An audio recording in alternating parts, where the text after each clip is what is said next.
자, 자, 오늘 눈 온 아침 할 차례지? 네. 눈 온 아침 인길택. 자, 눈이 내린 다음날의 아침은 이 시에서는 이런 거야. 그러니까 남들보다 일찍 일어났어. 그랬더니 밤새 눈이 내렸는지 몰랐는데 딱 보니까 눈이 내린 거야. 왜 이럴 때 있잖아. 정말 아무도 밟지 않은 눈길을. 근데 감수성이 뛰어난 사람이라면 못 밟아. 왜? 너무나 깨끗하고 하얗게 내린 그 눈 위를 내가 차마 내 발자국을 남겨서 이렇게 뭐랄까 망가뜨린다고 표현해야 되나? 근데 흔적을 남긴다? 난 밟는 느낌이 좋아가지고. 그래 맞아. 뿌드득 그 소리. 근데 참 재밌는 건 한 번 밟으면 그 다음 밟는 건 일도 아닌데 처음에 이제 굉장히 좀 미안하기도 하고 망설이기도 되는. 근데 이제 여기서의 장소는 감까지. 그러니까 도시에서 눈 내리는 걸 본 다음날 아침도 참 마음이 뭐랄까 색다른데 강가에서 보는 그지 눈은 어떨까? 솔직히 선생님은 본 적 없어. 어렸을 때. 자고 일어났는데 강가고 그 눈이 내려있다. 거의 그럴 일이 없으니까. 근데 이제 영화 같은 데서 보면 참 멋있다라는 생각은 들어. 근데 영화니까 멋있고 그게 현실이어서 내가 그 공간에 있으면 춥다는 생각밖에 안 들 것 같긴 한데 임길태 선생님의 눈 온 아침. 그래서 여기서 제목에서 중요한 건 눈과 아침이지. 그러니까 이게 조화가 중요해. 눈 온 저녁이면 눈 내렸던 저녁이면 그렇게 좋지는 않아. 하루 종일 뭐 했어? 뭐 도시라면 차도 지나가고 사람도 밟고 막 그래갖고 눈이 좀 들어오죠. 그래. 약간 이제 그래서 눈 온 아침은 이 아침이라는 이 시간적 배경이 굉장히 사람 마음을 설레게 하는 것 같아. 뭔가 좀 막 뭔가가 깨끗한 느낌, 그지? 그래서 그런 제목에서 시인이 단어를 선택할 때 그 느끼는 그 느낌도 공유해 볼 수 있겠지. 밤사이 내린 눈이 몽실몽실 강가의 돌멩이를 덮고 있었다. 자, 이건 이제 시인이 딱 처음에 본 거지. 밤사이 눈이 내린 거야. 근데 이렇게 눈이 내렸는지 몰랐는데 어두운 밤이었을 텐데 어느 돌멩이도 똑같이 나누어 덮고 있었다. 자, 이 표현이 재미있지. 눈을 이불처럼 표현하고 있고 그 이불도 마치 이 돌멩이가 아이 추워 하고 이불 이렇게 덮은 것처럼 얘네가 뭐 하고 있는 거야? 자의적으로 이불을 덮고 있다라고 표현하고 있지. 해가 뜨는 쪽의 것도 해가 지는 쪽의 것도 넓은 돌멩이 넓은 만큼 좁은 돌멩이 좁은 만큼 그러니까 어느 위치에 있든 자신의 크기가 어떻든 욕심내지 않고 자기한테 맞게 어울려 이제 머리에 인체에 파도를 이루고 있었다. 그래서 이 표현이 멋있지. 파도를 이룬다. 우리가 그냥 바위도 아니고 그지? 돌멩이야. 돌멩이. 바위면은 뭐 넓적넓적하고 큰 것도 있을 수 있지만 돌멩이는 전체적인 느낌이 자갈도 아니고 바위도 아닌 돌멩이. 약간 어떤 느낌이야? 날카롭고 뾰족한 그런 느낌이야. 날카롭고 뾰족하고 울퉁불퉁한 느낌? 그런데 눈으로 쫙 덮이니까 그 뾰족뾰족하고 날카로움이 눈에 의해서 싹 어떻게 되는 거야? 덮이는 거야. 그러면서 이 화자의 눈에 보이는 건 눈이 부드럽게 어떻게 되는 거야? 파도를 이루는 모습이 보이는 거지. 이 무슨 말인지 알겠어? 바위를 사람으로 치자면 우리는 다 만약에 우리를 바위로 표현하면 우리는 각자 다 뭐가 있다라는 얘기야? 나름대로 날카로움, 뾰족함, 상대한테 어떤 공격적인 행동, 말 이런 게 다 있어. 그런데 눈이 이렇게 덮이고 나면 너도 나도 구분이 가지 않고 부드럽게 서로 뭐 한다는 걸 어울리고 융합할 수 있다는 거지. 그러니까 사람을 이렇게 덮을 수 있는 눈은 뭘까? 여기서의 눈은 실질적인 눈이고 사람의 어떤 울퉁불퉁한 마음을 덮을 수 있는 눈은 뭘까? 왜냐면 이런 거 아닐까 싶어. 왜 겨울 되면 우리 누구나 더 자선 냄비라든지 불우한 이웃에 대한 마음이 더 커지잖아. 왜? 그래도 이렇게 추운데 어떻게 지내실까라는 걱정이 사실은 더 커지지. 혹자는 평상시에 아무렇지도 않다가 왜 날씨만 추워지면 더 그러냐고 하는데 나는 그게 나쁘다고 생각하지 않아. 내 생각에는 그게 오히려 더 인간적이야. 내가 추위를 느낄 때 이렇게 추운데 힘든 사람은 더 얼마나 힘들까라고 느낄 수 있는 게 자연스러운 마음이 아닌가 싶어. 그래서 돌멩이들이 나직이 숨을 쉬고 있었다. 그래서 마지막 문장이 참 멋있지. 전체적인 이제 화자와 표현법을 한번 찾아보자. 이 작품에서 화자는 딱히 드러나지 않아. 남자인지 여자인지 어른인지 아이인지 느낌상 알 수가 없어. 그래서 화자를 표현하자면 뭐라고 표현해야 돼? 눈 내린 아침에 강가를 바라보고 있는 사람. 그지? 이게 화자이지. 자, 그러면 표현상의 특징을 한번 보면 이 표현상의 가장 큰 특징은 돌멩이라는 무생물을 살아있는 것처럼 표현하고 있어. 자, 어떤 부분에서 그래? 나눠 덮고 있었다. 어울려 머리에 인체, 머리에 이렇게 인체. 또 숨을 쉬고. 그렇지. 야직이 숨을 쉬고 있었다. 이런 표현에서 딱딱한 광물질인 돌멩이가 마치 뭐에? 이렇게 숨을 쉬는 대자연의 어떤 살아있는 어떤 신적 존재, 정령을 가진, 혼을 가진 존재가 되는 것 같아. 자, 그럼 이건 표현법상 뭐라고 할 수 있을까? 자, 이런 표현법을 비유법 중에서 활유법이라고 해요. 활유법. 전에도 한번 설명했지만 활유법은 의인법하고 굉장히 비슷해서 헷갈릴 수 있다 그랬지. 그래서 의인법은 사람만이 하는 행동을 흉내냈을 때 의인법이고, 활유법은 그지? 무생물이 살아있는 것처럼, 그냥 살아있는 것처럼. 예를 들면 숨을 쉬고 있었다. 돌멩이가 숨을 쉰대잖아. 이거는 대표적인 활유법이지. 숨을 쉬는 거는 사람만이 하는 행동은 아니잖아.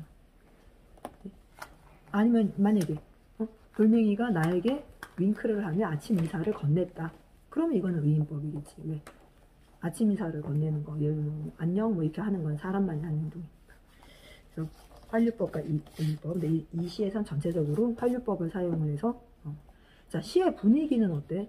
시의 분위기는 그렇지. 고요하고 차분한 분위기지. 전체적으로 시의 제목에서부터 그런 느낌이 와.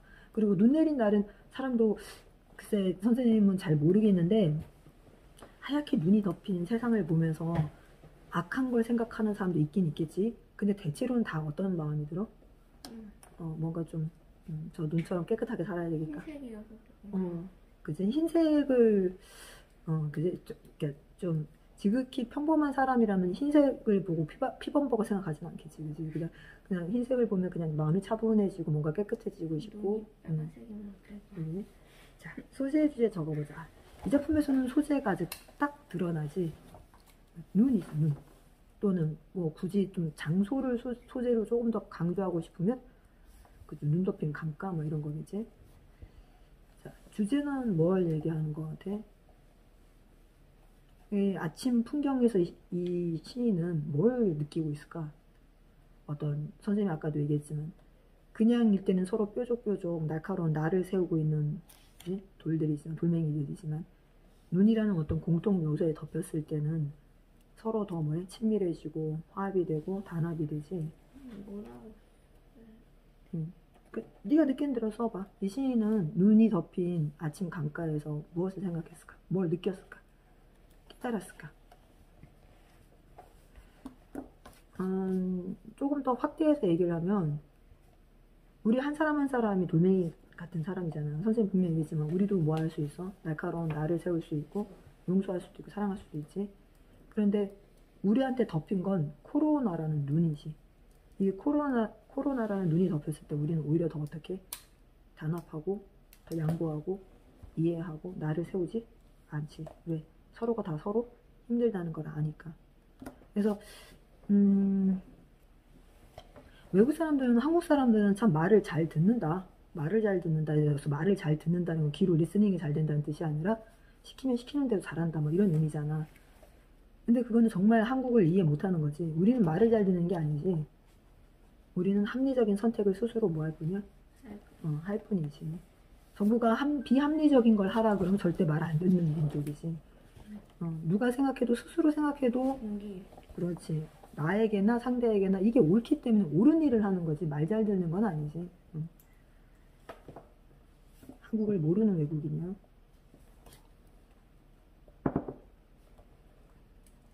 혜윤이 다 했어? 네. 소재, 눈, 주제, 사람들은 나쁜 면도 있지만 단합되면 좋은 면도 있다. 소재, 눈, 주제, 우리는 돌멩이. 그래. 혜원이는? 소재, 눈, 주제, 눈이 와서 개운해졌다. 눈이 와서 개운해졌다. 나쁜 일이 있으면 더 찾게 될 수도 있다.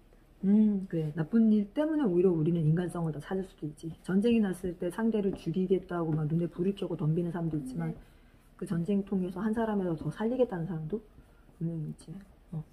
자, 어제 한글날이었는데 어떻게 지냈어? 저 할아버지 생신이라서 한글날이 할아버지 네. 생신이었구나. 학원 갔어요. 전 저도 학원 저도 학원 갔어요. 학원 가서 확률이 높아. 왜냐면 연속으로 2주씩 빠지기는 힘드니까. 선생님도 어제 다 정상적인 수업을 했는데, 너희는 한글날 어떻게 생각해? 무슨 말이에요? 한글날은 어떻게 생각하냐? 한글을 만든 날. 근데 거의 그게 누른다. 사실 선생님은 크리스마스 부처님 오신 날, 그런 날 왜 기념하는지 나는 모르겠어. 그런 날은 다 사실 선생님은 전혀 기념할 의미가 우리는 없다 생각하고, 한글날은 좀 축제의 의미로 기념을 좀 했으면 좋겠어. 정말 우리 민족이 이렇게 짧은 기간 동안 일제 식민지의 어떤 제국주의의 식민 지배를 받고, 또 그 냉전 체제의 어떤 시작점을 알리는 한국 전쟁을 겪고, 그 다음에 전 세계의 어떤 블록 경제, 블록이라는 게 뭐야? 자기네들끼리 친한 나라들끼리만 똘똘 뭉치고 다른 나라 약간 왕따시키는 그런 차별하는 블록 경제의 어떤 시대 속에서도 이렇게 발전할 수 있었던 거는 이제 언어 때문인데, 이제 언어에는 두 가지가 있지. 말과 글, 소리와 글자. 그럼 내용과 형식이니까. 근데 한글이야말로 정말 우리 사람들이, 그러니까 전 세계에서 IQ 검사에서 한국 사람이 항상 베스트 탑이잖아. 근데 이 베스트 탑을 칠 수밖에 없어. 이 문자 자체가 뭐해? 뇌를 발전시킬 수밖에 없는 거야. 문자의 기호가 너무나 쉽고 기호성 파악이 너무 쉽기 때문에 문자를 빨리 파악할수록 두뇌 발달은 굉장히 빨리 이루어져.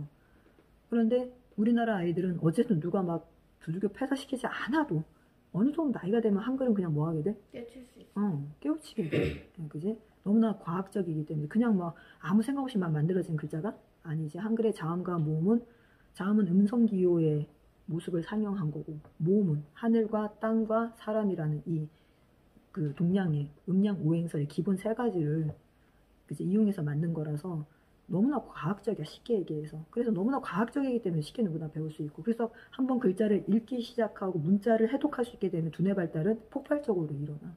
그러니까 한국 아이들이 뭐해? 똑똑할 수밖에 없어. 근데 영어는 그럼 누가 만들었어요?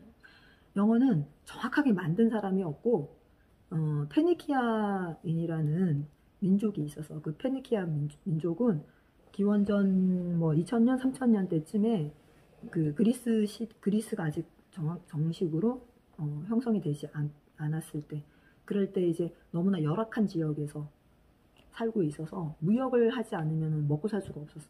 그래서 이들은 물건을 만들어서 전 세계 그 지중해 지역을 다니면서 무역을 해. 무역을 하다 보니까 맨날 이제 뭐 누구한테 뭘 팔고 뭘 받고 이런 걸 기록을 해야 되잖아. 그래서 페니키아인들이 기록을 위해서 처음에 만든 거야. 그래서 이들이 만든 그 알파벳이라 그래, 그거를. 이 알파벳이 이제 그리스나 로마로 넘어가면서 조금씩 어떻게 된 거야? 변형이 돼서 오늘날에 뭐가 된 거야? 영어의 알파벳이 된 거지. 그래서 과학적이지도 않고 음성학이라든지 언어학을 연구하지 않은 상태에서 그냥 필요에 의해서 만들어진 거기 때문에 자음과 모음의 형성, 왜 A가 A 모양이고 B가 왜 B 모양이고, 그리고 자음이 뭐고 모음이 뭐고 그런 개념이 없이 만들어졌기 때문에 영어는 파니스가 너무 힘들지. 왜 힘들어? 모음이 절대적으로 부족하잖아. 모음이 5개밖에 안 되잖아. 그러다 보니까 모음 하나당 역할을 여러 개를 해야 되지. 그래서 어떨 때는 I라고 있고 어떨 때는 에라고 있고, 그래서 파니스가 너무나 힘든 거야. 그러니까 만든 사람도 없고 만들어진 과정 자체도 뭐야? 과학적이지 않고 근거도 없고. 그래서 그냥 쓰는 사람이 어쨌든 거기에 맞춰서 뭐 해야 돼? 미뤄 짐작을 해야 되는 거지. 근데 왜 공통어? 대표를 뭐지? 다 외국 가면 많이 쓰는 게 영어잖아요. 왜 그럴 것 같아? 그게 그건 경제랑 관련된 거지. 옛날부터가 아니라 산업혁명 이후에, 그지? 산업혁명을 주도하고 기술 발전을 주도한 나라들이 미국이잖아. 영미권 나라. 그러니까 그들 위주로 나머지 나라들이 뭐 해줘야 하는 거야? 맞춰가는 거지. 그지? 만약에 중국이 세계 최고의 경제 대국이 되고, 그지? 그러니까 뭐랄까, 모든 어떤 과학기술과 이런 것들의 어떤 기준점이 되면 많은 나라 사람들이 중국어를 배우겠지. 지금도 굉장히 중국어 많이 배우잖아. 그래서 언어의 기준선은 그 시대에, 그지? 누가 더 힘을 가지고 있는 경제 대국이냐에 따라 달라지지. 근데 요즘 한국어 배우는 사람도 굉장히 많아. 한국말 배우는 사람들도. 그지? 근데 어쨌든 어제가 한글날이어서 좀 의미 있게 너희가 생각을 했으면 좋겠어. 내가 한글을, 그지? 읽고 쓸 수 있는 게 얼마나 축복받은 일인지. 이거를 단순히 뭐 힘들고 공부해야 되는 일이고 하기 싫은데 해야 되는 일이라고 생각하면 정말 너무 안타까운 것 같아. 너희한테 굉장히 좋은 도구가 주어져도 그 도구를 뭐 한다는 얘기야? 활용할 줄 모른다는 뜻이 되니까. 자, 그 다음 뒤에 넘겨보면 하청우의 숯불이 있는데, 자, 이 동시는 바로 해석하고 넘어갈 거야. 숯불 하청우, 참숯을 피운다. 불문 속으로 빨려드는 푸른 바람 한 자락. 그 바람이 소스라쳐 깨어나는 빛. 어느 땐가 푸르른 파도처럼 일렁이던 참나무 숲들이 그 속을 동이째 내려붙던 빛들이 되살아난다.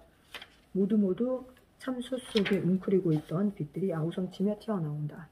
자, 이 동시도 사실 쉬운 동시는 아니야. 하청우 선생님의 이 동시를 잘 보면 참숯을 피운다. 이건 정말로 뭐 하는 거야? 참나무로 만든 숯을 피우는 행위를 표현하고 있지. 자, 그런데 그 다음부터가 중요해. 불문 속으로 빨려든다는 게 뭐야? 들숨이야, 날숨이야, 아니고. 숨을 어떻게 한다는 거야? 마신다는 거야. 하고. 불문 속으로 빨려드는 푸른 바람 한 자락. 어디로 빨려든다는 얘기야? 그러니까 참숯이 빨아당기고 있다는 거야. 참숯이. 과학적으로 얘기하면 뭔가 불을 피우기 위해서는 산소가 뭐 해야 돼? 산소를 태워야 되잖아. 산소를 태운다는 것 자체가 뭐 하는 거야? 마시는. 들숨의 호흡이란 얘기야. 그러니까 참숯에 불이 붙는 순간을 이 사람은 어떻게 표현하고 있는 거야?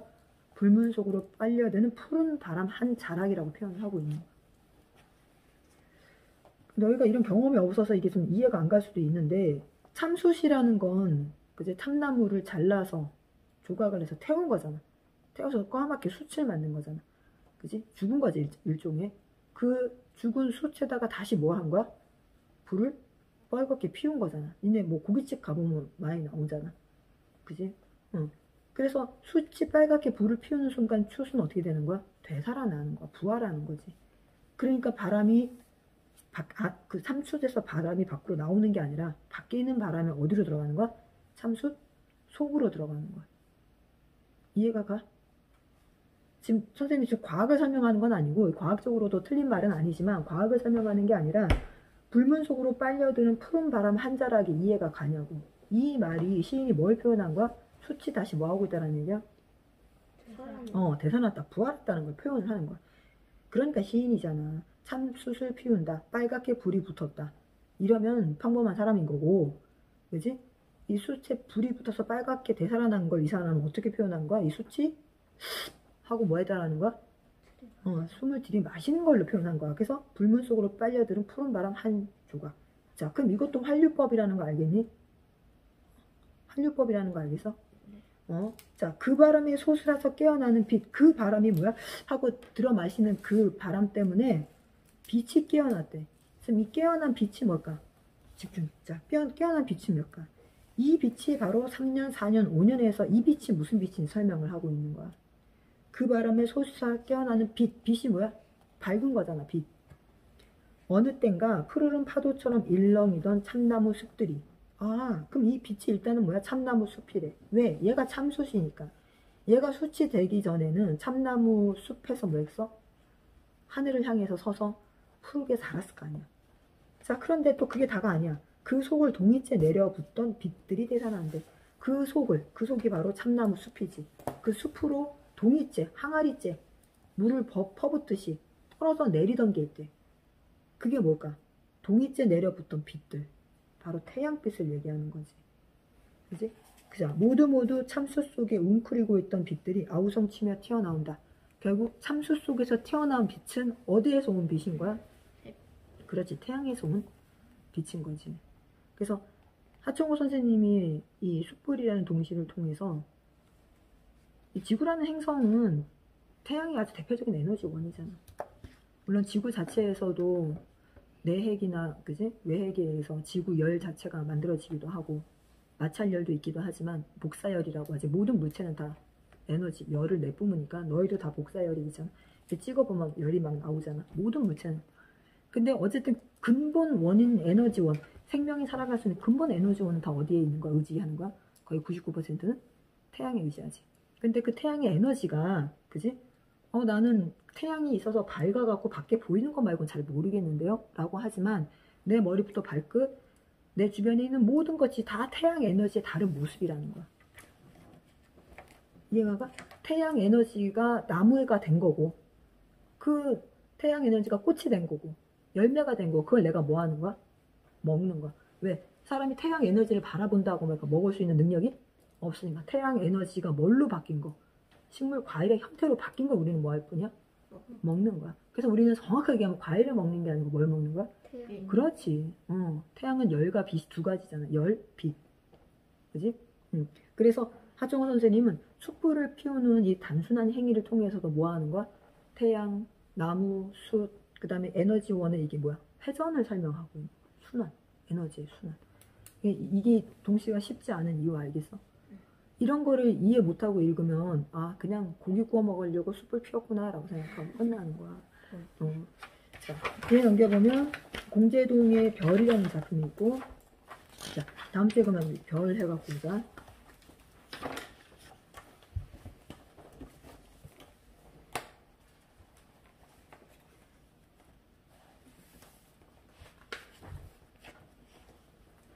고구려 왕조, 자, 동시하고 왕조하고 동시에 한 사람이 두 개씩 다 해버리자. 오늘 아침 일길 때 강사의 넓은 눈이 강가에 있는 몽실몽실 강가에 있는 돌들을 덮고 있었다. 어두운 밤이었을 텐데 어느 돌들도 똑같이 나누어 덮고 있었다. 해가 뜨는 쪽의 것도 해가 지는 쪽의 것도 넓은 돌멩이는 넓은 만큼 좁은 돌멩이는 좁은 만큼 어울려 머리에 이고 있었다. 머리에 인체 파도를 만들고 있었다. 돌멩이들이 낮에 숨을 쉬고 있어. 왕조도 해요. 왕조도 바로. 광개토 살시 정수 사고일 문자명 안정 안원 양원 평원 영영 618 영류 642 보장 668. 눈은 아침 밤사이 내린 눈이 몽실몽실 돌멩이를 강가의 돌멩이? 강가의 돌멩이를 덮고 있었다. 큰 넓은 것은 어두운 밤이었을 텐데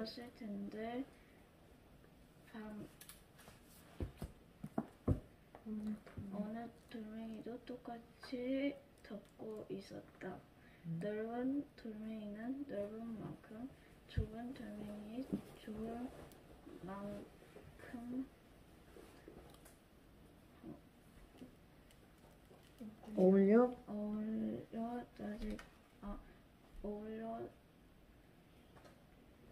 머리에 인체 파도를 하며 나직히 숨을 쉬고 있었다. 돌멩이들이 나직히 숨을 쉬고. 왕조.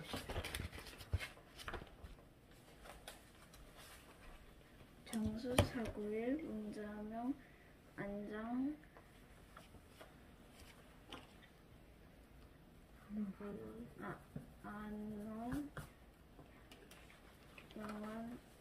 안원 양원 명원 평원. 마지막 생각. 연도 외워야지. 218 영유 641 642. 두 개씩 줄어들지. 네, 642 보장 6, 6, 8. 음. 저 근데 시를 잘 못 외웠어요. 그런 말 하지 말고 외우자. 네? 그런 말 하지 말고 바로 외워. 네. 밤사이 내린 눈이 뭉실뭉실 강가를 강가에 뭐? 돌멩이 응. 를 덮고 있었다. 어두운 밤인데도 돌멩이는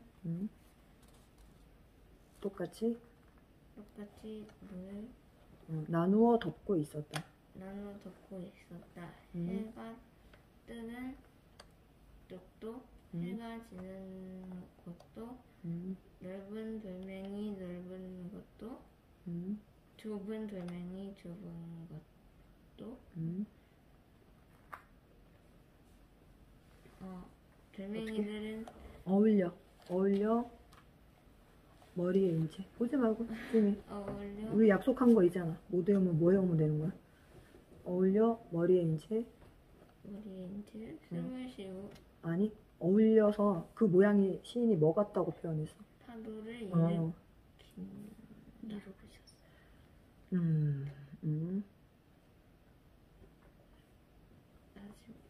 뭐가? 돌멩이는 나란히 아니 조용히 조용히 나지키 숨을 쉬고 있었다. 돌멩이들이 나지기 숨을 쉬고 있다. 그다음 왕조해보자.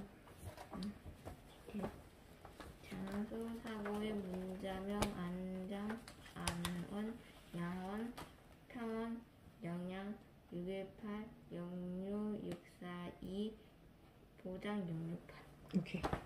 이건 잘 나왔네. 눈 온 아침 밤사이 내린 눈이 몽실몽실 강가에 있는 돌멩이들을 덮고 있었다. 어두운 밤이었을 텐데 어느 돌멩이도 똑같이 돌을 덮고 있었다. 눈을 덮고 있었다. 돌멩이들도 똑같이 어느 돌멩이도 똑같이 나누어 덮고 돌 위에 돌 떨어지면 아팠을 것 같아. 해가 진 곳에서도 해가 뜬 곳에서도 넓은 것은 넓은 만큼 좁은 것은 좁은 만큼 똑같이 나누어 덮고 있었다. 아니 어울려 머리에 이제 파도를 이루고 있었다. 돌멩이들은 숨을 쉬고 있었다. 그렇겠지. 돌멩이가 숨을 쉬고 있었겠지. 돌멩이들이 나지기 숨을 쉬고 있었다. 광개토 413 장수 491 문자명 안장 안원 평원 양원 평원 영양 618 영유 642 보장 668. 수고했어. 왕조는 계속 반복할 거니까 자 백제 3번에 나누면 돼? 2번? 3번까지. 3번? 그럼 1에서 10? 네. 2번은 좀 부담스러워? 네. 그래. 그러면 다음 주에 공제동 시인의 별이라는 동시하고 왕조는 백제 1에서 10까지. 10대부터 해야 돼요? 10대까지? 자, 어디 외우는지는 체크되어 있지, 연도. 자, 고사성어 말힘 글림 고사성어 70에서 79페이지네.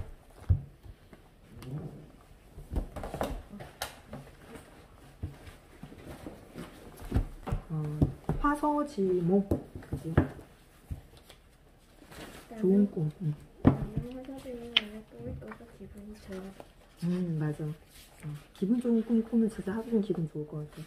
그 다음에 한랑 극해 애정다. 나는 혼력 극해 애정다 할 때가 가끔 있다. 그렇지. 행복의 절정에 달했을 때 오히려 슬프지. 왜? 이 행복도 언젠가는 뭐가 된다는 거야. 그치? 나겠구나라는 생각 때문에. 자, 그 다음에 천지만물 지역력 광음 백제 백대 지곽객. 인생은 천지만물 지역력 광음 백대 지곽객이다.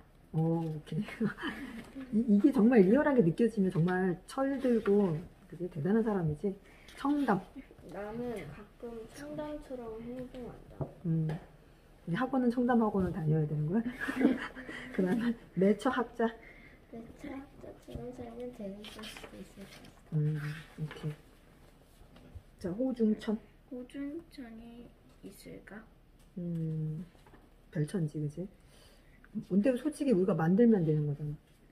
지금도 그 호중천을 향해서 많이 나아가고 있는 거지. 정치가들이 멱살 잡고 싸우는 이유가 뭐야?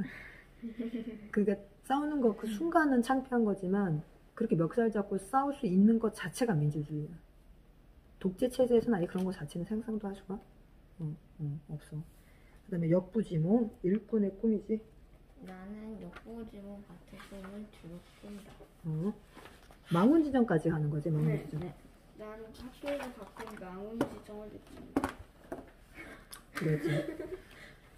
그럴 수도 있지. 자, 중속몰촉. 중속몰촉은 화살이 바위를 뚫고 뭐 한다는 걸? 촥 꽂힌다는 얘기. 그러니까 집중해서 뭔가를 하면 못할 게 없다는 뜻인데, 한나라 때 이광은 훌륭한 장수로서 흉노와의 전투에서 맹활약을 했다. 그는 싸울 때마다 이겨서 늘 이기는 장군이라고 불렸으며 흉노도 그를 두려워해 비장군이라 부르며 함부로 침범하지 못했다. 그는 또 키가 크고 팔이 길어서 활을 매우 잘 쏘았다고 한다. 어느 날 그는 들판에서 웅크리고 있는 호랑이를 발견하고서는 온 힘을 다해 명중시켰다. 그런데 가까이 다가가 보니 그것은 호랑이가 아니라 바위덩이였는데 화살촉이 바위 속까지 깊이 박혀 있었다. 그는 원래의 자리로 돌아가 다시 화살을 쏘았다. 하지만 이번에는 화살이 꽂히지 않고 튀어 올랐다. 마음의 자세의 여하에 따라서 바위도 뚫을 수 있는 것이다. 정신을 집중하며 무슨 일인들 이루지 못하랴. 이게 중속몰촉이야. 한나라의 그지? 근데 훌륭한 장수 이광과 관련된 일이지. 화살이 바위한테 뚝 들어가면 응. 부서지는 거 아니에요? 화살이? 그럴 수 있어. 실제로 물리적으로 가능해. 실제로 물리적으로 가능해. 왜 가능하냐면은 분명히 뭐랬어? 정신을 집중하면 무슨 일인들 이루지 못하리라 그랬지.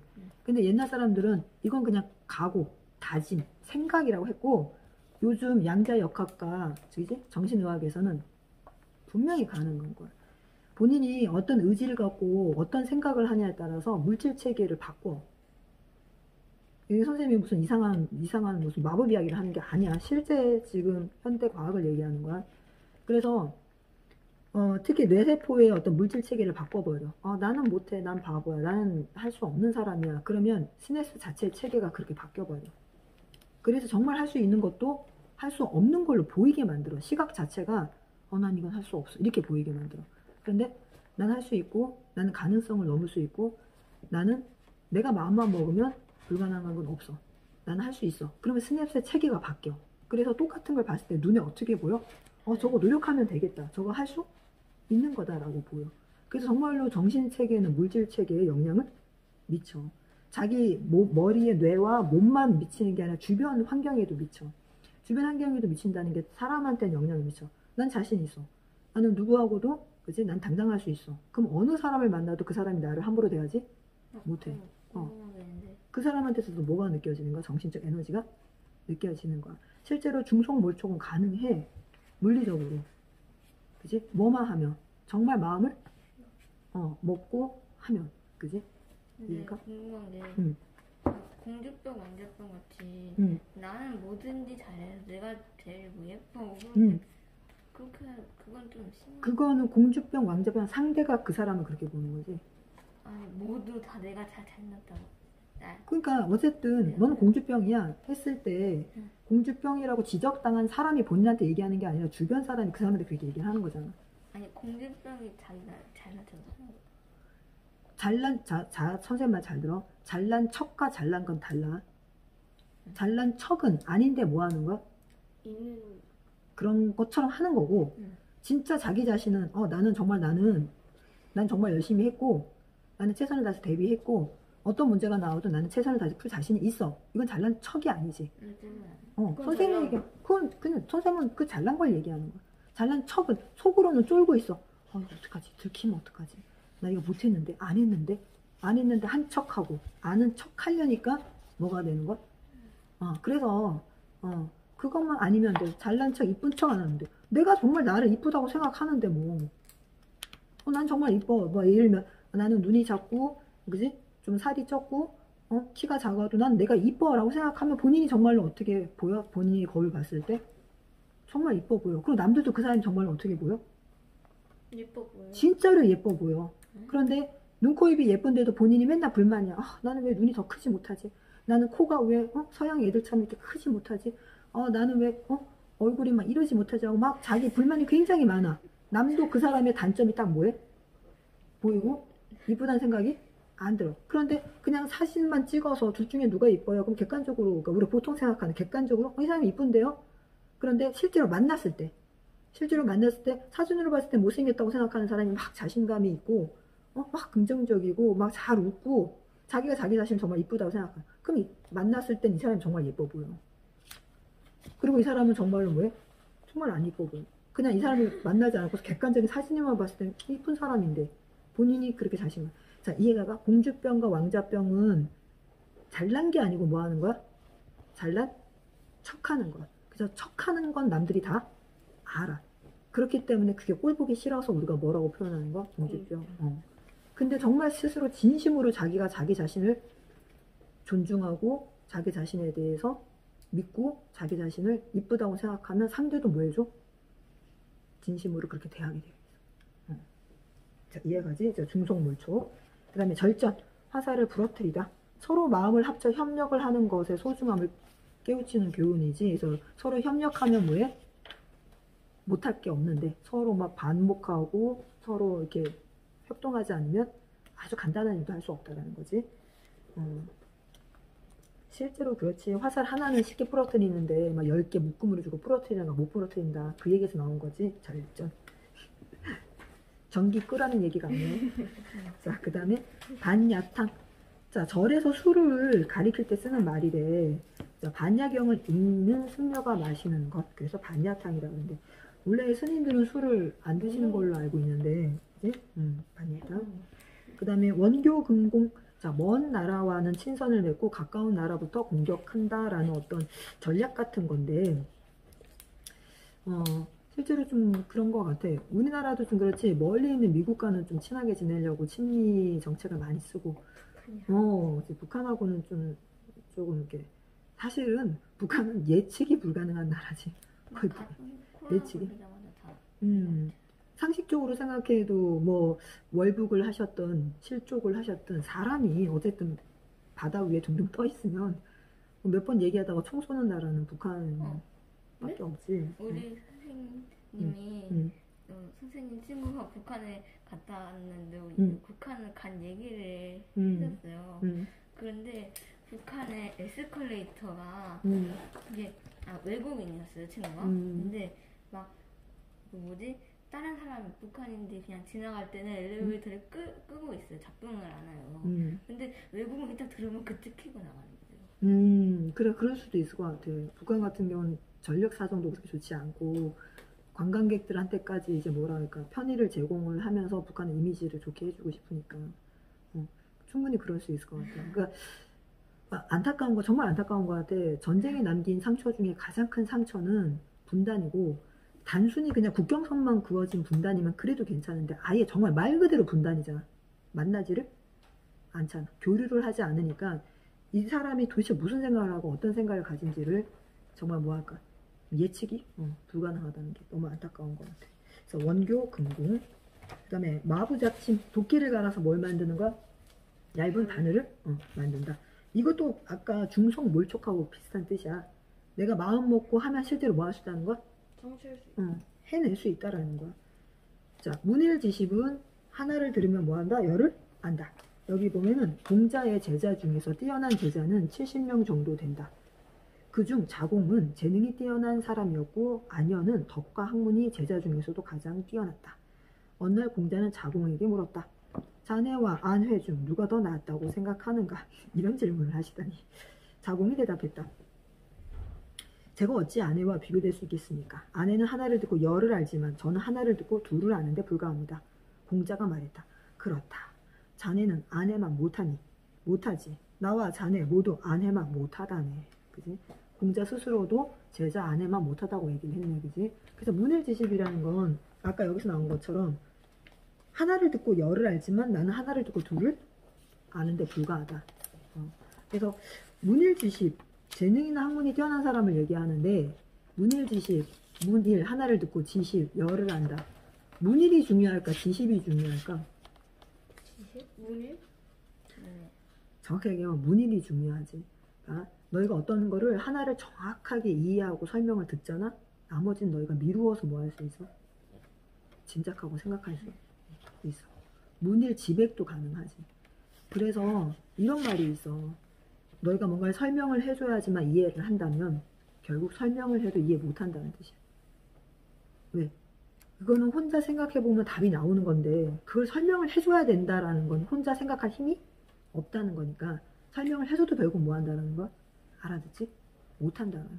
그래서 그런 상황이 되면 설명을 안 해. 왜? 해봤자 어차피 뭐 하니까? 이해 못하니까. 그래서 문일지식에서 듣는 게 정말 중요해. 그 다음에 망냥지탄. 자, 이게 뭐 하는 거야? 넓은 바다에서 자기가 얼마나 보잘것없는지 깨닫는다. 자, 망냥지탄. 드넓은 바다를 보고 부정적인 생각이에요? 아니, 겸손한 생각, 겸허한 생각. 넓은 남의 위대함을 보고서 자신의 보잘것없음을 깨달아. 그러니까 우리 보통 사람들은 자기보다 잘난 사람 보면 왜? 흔한 말로 진짜가 나타났다. 와, 찐이 왔어, 찐. 뭐 이렇게 얘기하잖아. 근데 대부분의 사람들은 그거는 하고 뭐해? 좀 뭔가 질투하고 깎아내릴 어떤 흠이 있나, 그 사람이 잘난 것보다 흠을 보려고 하고, 그지? 그런데 망냥지탄은 남의 위대함을 보고서 자신의 보잘것없는 깨달은, 와, 저 사람처럼 내가 더 노력을 해야 되겠구나. 그래서 그 학문하는 사람의, 공부하는 사람의 자세는 일단 기본적으로 겸허해야 돼. 겸손하고 허용적이어야 돼. 그래, 너 얼마나 잘 가르치나 보자. 뭐 내지는 네가 알고 있는 게 얼마인지 한번 볼까? 뭐 이런 식으로 자세를 잡으면 배울 게 하나도 없어. 내가 알고 있는 얘기를 그 사람이 해도 어떤 자세로 듣는 거야? 내가 알고 있는 걸 저 사람은 어떻게 표현할까? 어떻게 설명할까? 나랑 다른 게 뭘까? 저 사람이 저걸 알고 있네. 혹시 나보다 더 다른 걸 알고 있나? 비교해봐야지. 이런 모양에서 뭐 해야 돼? 겸허한 자세를 그걸 들어줘야 되지.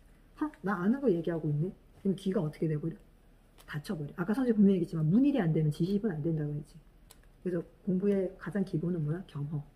그래서 선생님이 중고등학생 때도 아이들이 왜 이렇게 자기네들끼리 모여서 막 얘기하면 선생님 우리 그런 걸 험담한다, 뒷담을 깐다 뭐 이렇게 표현을 하잖아. 선생님 뒷담 많이 깠어요. 학생들이 막 선생님 별명을 부르거나 이름을 부르면서 뭐 실력이 있네 없네부터 생겨서 생긴 모습에 대해서도 막 얘기를 하고, 선생님 험담을 한다면 일단은 걔는 일단 공부 잘하는 거는 거리가 멀어. 왜? 일단은 선생님 공부의 시작은 뭐라고 해서? 겸허야. 그러니까 나를 가르치는 선생님이 어떤 입장에서 학교에서 무작위로 내가 선택한 선생님이 아니잖아. 내가 그 학교에 갔더니 거기 선생님이 있고 난 원하든 원하지 않든 그 선생님한테 어때는 뭐 해야 돼? 수업을 들어야 되잖아. 그럼 일단은 무슨 관계가 된 거야? 스승과 제자의 관계가 됐을 때 겸허의 자세가 없이 늙었어. 뭐 말도 안 돼. 막 이렇게 돼버리면 공부의 기본 자세는 일단 끝난 거야. 겸허하게. 그치? 선생님은 학창 시절 때도 친구들이 그런 거 얘기하면 선생님 앞에서 그런 거 얘기하지 말라고 그랬어. 난 듣고 싶지 않으니까 그렇게 생각하면 혼자 생각하든지 다른 사람하고 같이 얘기를 하라고. 어디 학생이 선생님 그림자도 안 밟아야 되는데 뒤에서 말을 하냐고. 너 그거 하고 싶으면 선생님 앞에서 얘기하라고.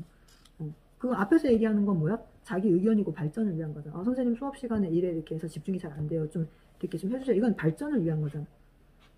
웃기지 않니? 뭐 어쩌면서 막 뒤로 얘기하는 건 전혀 발전하고도 상관이 없지. 네? 자, 그 다음에 노당 입장 여기까지 하자. 늙을수록 더 굳세다. 그러니까 뭐 늙어서 육체적인 힘은 없을지 모르나 그런 어떤 정신력은 누구보다 강하다는 얘기지. 자, 80에서 87.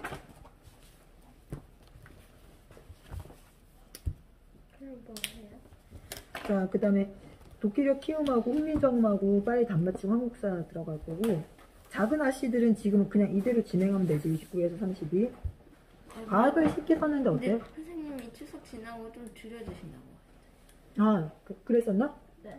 그때 뭐 때문에 그랬었지?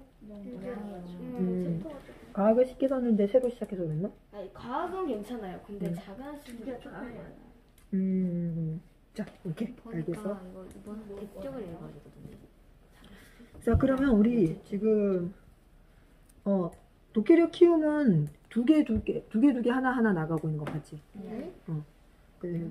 그러면 지금 오늘 3, 4하고 2, 2 했지? 그러면 이제 5, 6하고 3, 3 해오면 되지? 근데 무슨 말인지 모르겠어서. 그러니까 그래서 다 하나씩. 설명하는 글, 설득하는 글은 선생님이 그 회차가 많아서 2개씩 진행을 하고 이야기글하고 시는 한 주에 하나만 하면 된다 그랬죠. 그지? 그러면 다음 주에 이거 다 이어서 답 맞힐 거야. 그럼 다음 주에 3부터 6까지 설명하는 걸, 설득하는 걸 맞히면 되지? 그리고 이야기글하고 시는 2, 3을 맞추면 되고. 한국사 꺼내보세요.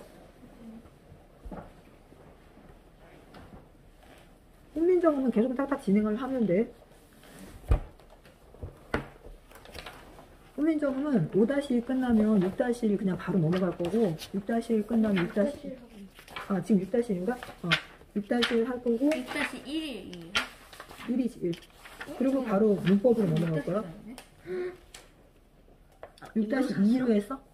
몰라, 그때 이걸로 했는데? 6-2? 선생님이 6-2로 안내했나? 6-1 하면? 그러면 엄마한테 다시 6-1로 준비해달라 그래. 6-2는 6-1 하고 하면 되니까. 6-2.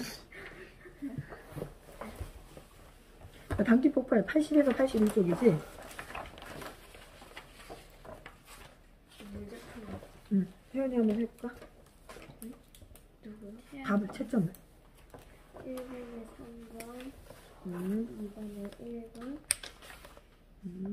3번에 2번, 4번에 4번, 일단 가보자. 5번에 1번, 6번에 4번, 7번에 3번, 8번에 4번. 8번에 4번? 오케이. 그 다음. 여기까지만. 한 장만. 그거 하나만 하는 거야? 네. 이렇게 짧게 내줬단 말이야? 요거요. 자, 그럼 어디 진행하면 되지? 불교 문화의 발달 앞부분 다시 들어가야 되나? 앞에 어디 안 했어? 24번. 24, 주제 24부터? 후기 사회의 변동과 고려의 멸망? 그런가? 23번. 저기를 하나를 더 했어요. 그랬어? 자, 주제 어디에 들어갈 차례지? 일단 68에서 70까지 진도가 나간 것 같은데. 고려 후기 사회의 변동과 고려의 멸망. 그 다음에 72부터 진도 나가면 되는 것 같아. 주제 24.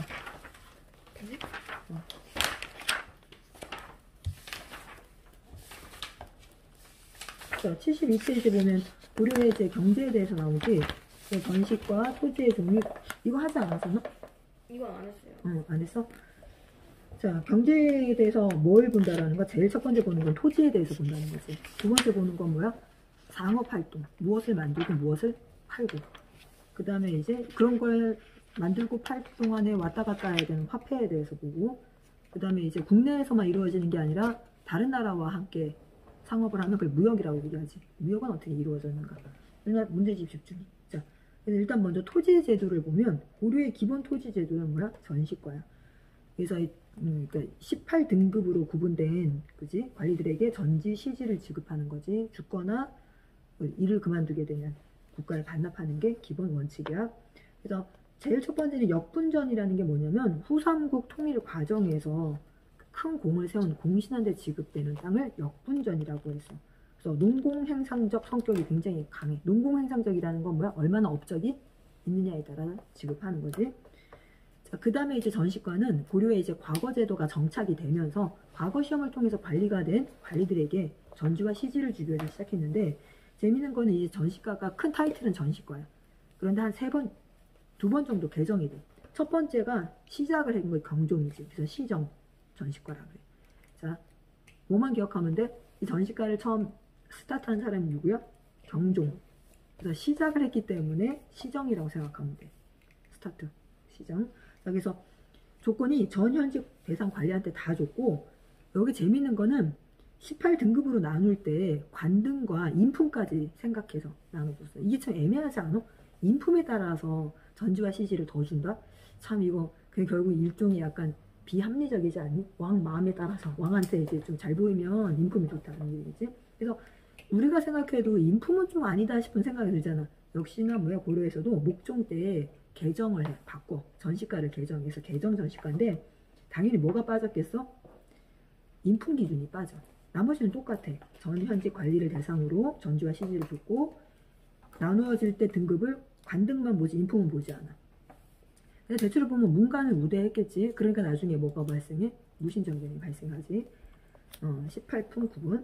자, 그 다음에 이제 마지막에 경정 때, 그지? 문종 때 경정 정식가라고 해서 전직 관리는 빼고 누구한테만 주는 거야? 현직 관리한테만. 이따가 현직 관리한테만. 자, 그래서 관등을 기준으로 나누는 건 똑같아. 자, 이제 조금 더 깊이 생각해야 돼. 자, 고려의 경제제도에 대해서 배운다. 그럼 기본적으로 땅에 대해서 배운다는 거야, 토지. 그래서 고려가 처음에 나라가 형성이 될 때는, 자, 조선은 전쟁 없이 나라를 만들었잖아. 왕만 바뀐 거잖아, 조선은. 고려는 전쟁을 통해서 만들어진 나라지. 고구려, 백제, 신라도 당연히 말할 것도 없고. 그래서 전쟁을 통해서 나라를 만드는 과정상 전쟁 때 큰 공을 세운 사람들이 분명히 있을 거 아니야. 그들에게 뭘로 보답했다라는 얘기야? 토지로. 그 토지를 뭐라 그래? 역분전이라 그래. 자, 근데 그건 이제 나라가 형성될 때의 얘기고, 나라가 어느 정도 안정을 찾고 관리를 뽑아서 행정 조직까지 완성을 하고 나라가 안정이 됐을 때는 이제 농공행상으로 토지를 줄 수는 없다라는 얘기지. 그치? 과거 시험을 통해서 관리가 되면 그 관리들한테는 뭐야? 기준에 따라서 뭐 해줘야 돼? 월급을 줘야 되잖아. 선생님 전시과가 월급 같은 거라고 했잖아. 그지? 자, 그래서 시작된 게 경정 때 시정 전시과야. 근데 거기는 인품까지 포함을 했기 때문에 이걸 빼기 위해서 목종 때 개정을 했어. 그래서 개정 전시과여서 인품이 빠져. 그리고 마지막으로 뭐가 빠져? 문종 때 경정 전시과라고 해서 전직은 이제 빠져. 이제 그만 일을 둔 사람한테는 뭐야? 토지를 환수받는 거지. 자, 그 다음에 고려의 토지의 종류를 보면 과전, 공음전, 한인전, 군인전, 민전 이게 종류가 나뉘어. 과전은 국정 운영에 참여한 대가로 지급된 토지야. 반납의 원칙이지. 그지? 아까 전시과라 그랬잖아. 그게 과전이야. 그 다음에 공음전은 5품 이상의 고위 관리에게 주는 땅이고 이거는 세습도 가능해요. 이런 공음전을 많이 받은 관리가 결국 뭐가 되는 거야? 문벌 귀족으로 성장하는 거지. 왜? 자기네들끼리 결혼해서 땅을 계속해서 뭐 하는 거야? 늘리는 거야. 자, 한인전은 6품 이하 하급 관료의 자제로서 간직에 오르지 못한 사람에게 지급을 했고, 군인전은 말 그대로 군인한테 2군 6위의 중앙군, 군적에 오른 자에게 군역에 대한 대가로 지급하는 거야. 그 다음에 민전은 소유권이 보장된 사유지야. 개인 소유의 땅이야. 매매, 상속, 임대가 가능하겠지. 당연히 생산량의 10분의 1을 세금으로 내야 되고. 그 다음에 고려의 이제 수치제도, 세금에는 조선이나 고려나 똑같아. 세금은 세 가지밖에 없어. 조세, 공납, 역. 그럼 역부터 얘기해볼까? 역은 한자로 쓰면 뭐야? 힘력자지. 힘력자 알지? 그러니까 사람 이것만 봐도 이 역은 어떤 세금이라는 거야? 돈으로 내는 게 아니라 몸으로 가서 뭐 하는 거? 몸으로 직접 빼오는 거야. 역은. 자, 그래서 호적을 작성을 하고 16세에서 60세 미만의 정남, 요 나이대의 남자를 뭐라 불러? 정남이라 불러. 대상을 하고 요역과 군역이 있어. 군역은 뭔지 알겠지? 군대 가는 것처럼 가는 거고, 요역은 뭐 하기 위해서? 공사하기 위해서. 성을 새로 쌓는다. 이제 뭐 망가진 물건, 망가진 지역을 누나야 펜을 들고 적는 거야. 적고 있는데. 적고 있어? 자, 요역이라고 해. 자, 그 다음에 두 번째 세금 공납은 특산물을 내는 거야. 지금처럼 물건 유통이 그렇게 흔하지 않잖아. 물건이 많은 것도 아니고. 그러니까 예를 들면 사실 요즘은 특산물의 개념이 사실은 필요가 없지. 자, 이게 무슨 소리냐면 예전에는 제주도에 가야지만 뭐 할 수 있어? 제주도 기념품을 살 수 있었어. 뭐 하루방이라든지. 물론 요즘도 그럴 수 있지만 요즘은 웬만큼 기념품 가게에 가면 서울에서도 뭘 팔고 있어? 제주도 기념품을 팔아. 그래서 뭐 꼭 제주도를 안 가도 제주도 기념품 사갖고 와서 나 제주도 갔다 와서 하면 알 수가 없는 거야. 그만큼 특산물의 개념이 적은데 예전에는 그러지 않았단 말이야. 꼭 거기에 가야지만 뭐 할 수 있어? 그거를 살 수 있어. 그게 특산물이야. 이런 특산물을 국가에다 내는 걸 뭐라 그래? 공납이라 그래. 그래서 여기 보면은 속현, 향, 부곡, 소에 할당이고 각 가오마다 부가 징수했다 그랬지. 자, 그래서 고려에는 특수 행정구역이 있지. 향, 소, 부에 해당하지. 향, 소, 부의 지역에 사는 사람들은 이 공납이 다른 지역보다 훨씬 뭐하다는 거야? 더 특별했다라는 얘기야. 특히 소에 사는 사람들은 너무나 세금이 양이 많았지. 그래서 여기에 살기 때문에 그걸 내야 되니까 거기 안 살면 되는 거잖아. 그래서 이사를 가려고 하면 이사도 갈 수 없고 굉장히 천대를 받아. 그 다음에 마지막 세금이 조세야. 토지 대장 작성을 해서 조세를 수취해. 세금을 받아. 땅의 크기만큼, 수확량만큼 생산량의 10분의 1을 징수했지. 아까 그 민전이라고 얘기를 했지. 각 지방에서 거둔 조세는 조운, 배를 통해서 개경으로 운반을 해. 도로가 아니라 뭘 통해서? 배를 통해서. 자, 그 다음에 고려의 경제활동은 농업, 수공업, 상업, 화폐, 대외무역. 자, 이렇게 알 수 있지. 자, 여기서 이해 안 가는 거 있어. 농업, 수공업. 수공업은 공업이라는 게 뭘 만들어내는 거지. 그런데 수공업은 뭘로 만든다는 얘기야? 그렇지, 손으로 만들어. 그러니 생산량이 많지가 않았겠지. 그 다음에 상업은 뭐 하는 거야? 파는 거? 이동시키고 파는 거야. 여기서 만든 걸 이쪽으로 이동시켜서 파는 거. 그지? 그러니까 유통 판매업. 그지? 상업. 그 다음에 화폐는 여기 사진 보면 알지? 권원중보, 사만통보, 해동통보, 은병. 여기 은병 같은 경우는 특이하지. 술병 모양인데 은으로 만들고 이게 돈이야. 화폐. 고려 화폐는 시험 문제 의외로 많이 나와. 왜? 이 딱 4가지밖에 없어갖고. 자, 일단 먼저 건원중보는 특징이 뭐야? 철전이야. 쇠로 만들었어. 진짜 무겁겠지. 그지? 돈 이렇게 한 줌씩 들고 다니려면 진짜 장난이 아니었을 것 같아. 그래서 건원중보. 성종 때 만들어지고, 자, 숙종 때 만들어진 게 2개야. 사만통보, 해동통보 또는 해동중보라고 해. 그 다음에 은병, 할구까지. 자, 그래서 의천은 화폐 유통의 주장을 굉장히 강력하게 주장을 하지. 당나라 유학을 갔다 온 의천이.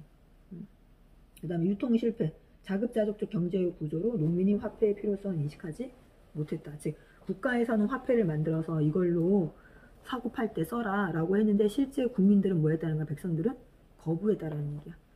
오히려 더 받아들이지를 못하는 거. 내가 쌀 들고 나가서 생선이랑 예전에는 쌀 뭐 5컵이면 생선 하나 뭐 이런 식으로 이게 편한데 갑자기 돈을 쓰라니까 돈으로는 생선을 어떻게 몇 마리나 사지? 뭐 이런 감이 안 잡히고, 아까도 얘기했지만 이거 건원중보 같은 경우 어떻게 쇠로 만들었어요. 얼마나 무거워. 뭐 쌀도 무겁지만 쇠는 더 무거울 거 아니야. 그치? 이런 것들 때문에 유통이 제대로 안 됐다. 그다음 대외무역은 주로 병랑도에서 시행이 되었다는 거. 자, 이에 사회하고 사상강무 과학기술. 지금 1번부터 너희가 지금 8번까지 푼 거지? 1번부터 8번. 9번부터. 그러면 9번부터 어디까지 풀어주냐면 16번까지. 9번부터 16번까지 풀어줘. 그러면 진도는 72 경제를 나갔고,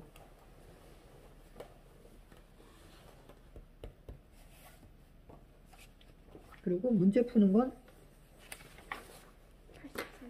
82, 83.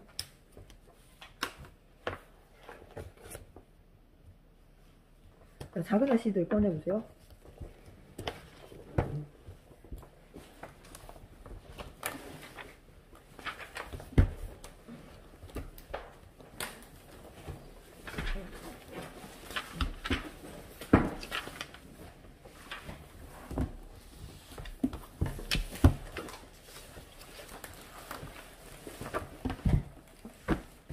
자, 29챕터부터 30, 29, 30, 31, 32. 4개 읽었었네, 그지?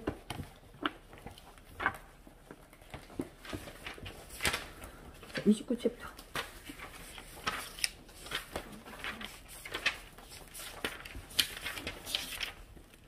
주인과 병은 가장 좋은 곳에 찾을 수 있다. 특집을 변경하는 바랬다. 체스터스랑 맹스가 튜더 지금과 마치 생긴 할머니 댁에 방문했다. 다음 2집은 낯을 익히려고 외출하겠다. 이렇게. 진짜, 이 이곤으로 넘어가는 게 애들 훅 컸어, 그지? 자, 37초. 에이미는 체스터 부인을 자선회의 초청을 받았다. 모든 게 잘 돼갔다. 하지만 곧 메이가 에이미를 질투하게 되어 자신의 엄마까지 끌어들여 에이미의 기분을 상하게 했다. 에이미는 기분이 나빴다. 그날 저녁 가족들은 분노했다. 에이미는 다음날 메이에게 물건들을 주었다. 그런데 한 소녀가 또 에이미를 상처받게 했다. 에이미는 저녁 때까지 집에 가지 않고 자리를 지켰고 로리와 조의 도움을 받아 그날 저녁 판매대의 인기를 역전했다. 네, 에이미와 메이는 화해했다. 캐럴 부모는 외국으로 나간다고 했다. 그때 에이미를 같이 데려간다고 했다. 조는 같이 가고 싶었지만 자신이 전에 한 말 때문에 못 갔고 에이미는 짐을 싸고 유럽을 향해 떠났다. 오케이. 근데 여기서 보면 대체로 에이미가 또 주인공인 것 같아. 막내 에이미가 굉장히 현명하게 잘 크지. 어렸을 때는 막 고집도 피우고 자기밖에 약간 좀 모르고 이기적인 것 같았었는데. 자, 가스마리. 아니지. 가스마리가 아니라 외국에서 온 편지? 네. 외국에서 온 편지.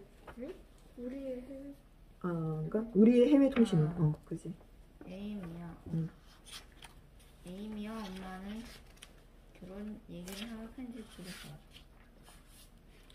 그렇지.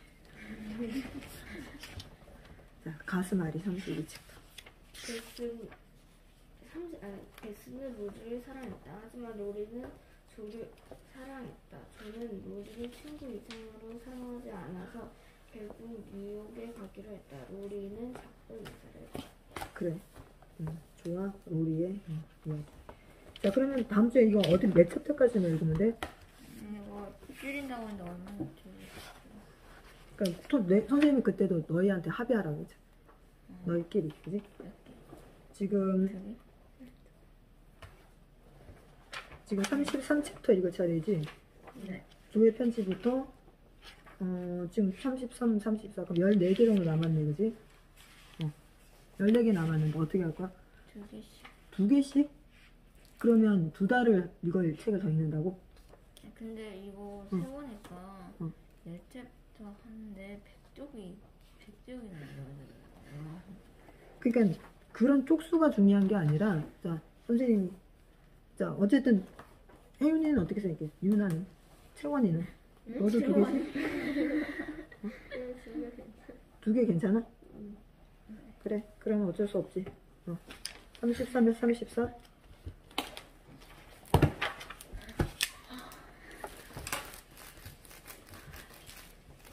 대부분 서간체 형식이어서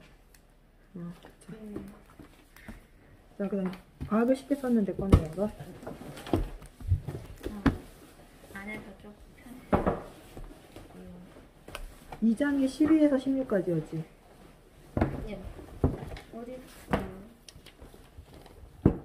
몇 쪽부터요? 119쪽. 확률의 함정 111쪽. 그 유약 한계는 119죠. 누가 읽었네?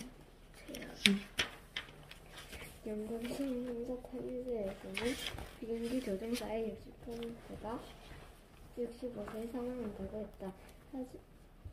1960년대에 비행기 조종사는 많아야 60에서 65세까지고 이후에 비행기 조종사 같은 사람들은 더 어렸을 것이다.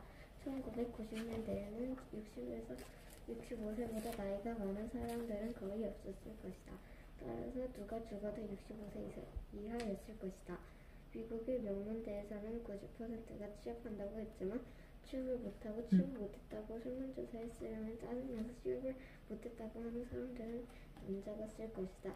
2016년에 도널드 트럼프와 힐러리 클린턴의 미국 대통령 선거에서는 힐러리 클린턴이 당선될 거라고 많이 예측했지만 도널드 트럼프가 당선되었다. 트럼프는 뭔가를 함부로 했기에 자신은 트럼프 지지자라고 말하고 다니는 사람들이 적었다. 주위의 분위기로 인해 자신이 지지하는 후보가 누구인지 밝히지 않는 사람들을 차이 지지층이라고 부른다. 거래를 합시다라는 프로그램에서 3개의 문중 2개는 염소, 1개는 빚은 자동차가 들어있었다. 1번문을 선택했더니 진행자가 3번문에는 염소가 있다고 보여주었고 다시 기회를 주면 그대로 1번을 하는 사람들이 많지만 최고의 IQ를 기록한 사람이 이것만으로 바꿔야 한다고 주장했다. 첫 번째 고를 때 자동차가 나올 가능성은 3분의 1이지만 두 번째에는 3분의 2이기 때문에 했다. 스페인 영화에서는 페르다와 경찰이 차를 타고 있었는데 경찰이 안전벨트를 매라고 하여 28%의 교통사고 사망자들이 안전벨트를 매지 않았다고 했다. 페루는 72%의 사람들은 안전벨트를 맨 채 죽었다고 하며 반박했다. 이렇게 된 이유는 교통사고로 인한 사망자 중에서 안전벨트를 맨 사람과 매지 않은 사람의 비율만 비교했기 때문이다. 그렇지. 잘해서 5개의 예를 들고 있지.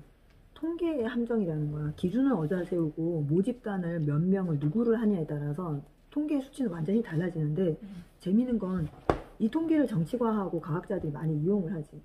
그러니까 지금 뭐 예를 들면 개천절 집회라든지 뭐 한글날 집회라든지 집회를 하시는 분들의 주장은 거의 대부분 이 통계에 대해서 못 믿겠다라는 거야. 우리나라가 코로나가 그렇게 심각하지 않은데 심각한 걸로 통계치를 만들어내서 코로나를 핑계 삼아서 문재인 정부가 우리나라 국민들을 뭐하고 있다? 위협을 억압하고 위협하고 이제 코로나 독재를 하고 있다. 그런데 사실은 선생님도 논문을 쓰면서 항상 통계를 돌리고, 그지? 뭐 분석을 하고 다집단 분석을 하고 맨날 이렇게 분석을 하니까 이 분석을 할 때도 모집단을 어느 수까지 잡을 것이냐, 또 학년을 어떻게 잡느냐에 따라서 결과치가 굉장히 달라져. 그리고 또 나온 결과치를 이렇게 볼 것이냐 저렇게 볼 것이냐 또 완전히 답은 달라지고. 그래서 지금 이 책을 쓰신 분이 하고 싶은 말은 있는 것 같아. 그러니까 어떤 게 뭐 신문에서 통계가 이렇다, 확률이 이렇다, 그럼 그렇구나 이러지 말고 밑에를 정확하게 보면 누구를 대상으로 어떤 기준을 대서 어떻게 나온 거지 하고 너희가 뭐 할 수 있어야 돼? 통계를 볼 수 있는 눈이 있어야 된다는 거죠. 그래서 그걸 보지 못하면 뭐 하는 거야? 가짜를 보게 되는 거지. 그러니까 가짜는 아니야. 그 사람 정말 통계 나온 대로 얘기를 한 거니까. 근데 통계의 의미를 어떻게 한 거 제대로 해석을 못하게 된 거지. 예시 5개로 꼼꼼하게 잘 정리했어. 자, 그 다음에 기후변화 읽어보자. 온실효과는 지구에 살아가는 생물에게 중요하다고. 지구 온도가 상승하면서 일어날 일들은 심각하다. 육지에서 증발하는 물의 양이 증가하면 안 된다. 해수면이 상승하고 있다는 것도 문제이다. 그래도 사람들은 지구 온난화를 해결하려고 노력한다. 자, 그래서 어쨌든 기후변화 협정 같은 국제조약을 만들어서 이건 한두 나라의 노력으로만 되는 건 아니지. 지구 전반적인 거니까. 그래서 뭐 지구 온난화를 멈출 수 있는 여러 가지 정책을 펼쳐야 되는데 이제 탄소 발생을 줄여야 된다 이렇게 얘기를 하고 있지. 자, 그 다음에 항생제 얘기해보자.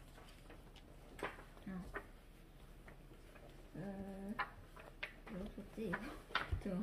이거 뭐지? 플레밍? 플레밍이 최초의 항생제를 만들어서 세균을 죽이는 페니실린을 추출하는 데 성공한다. 요즘 전 세계 과학자들 사이에서 새로운 항생제를 개발하려는 움직임이 활발해지고 있다.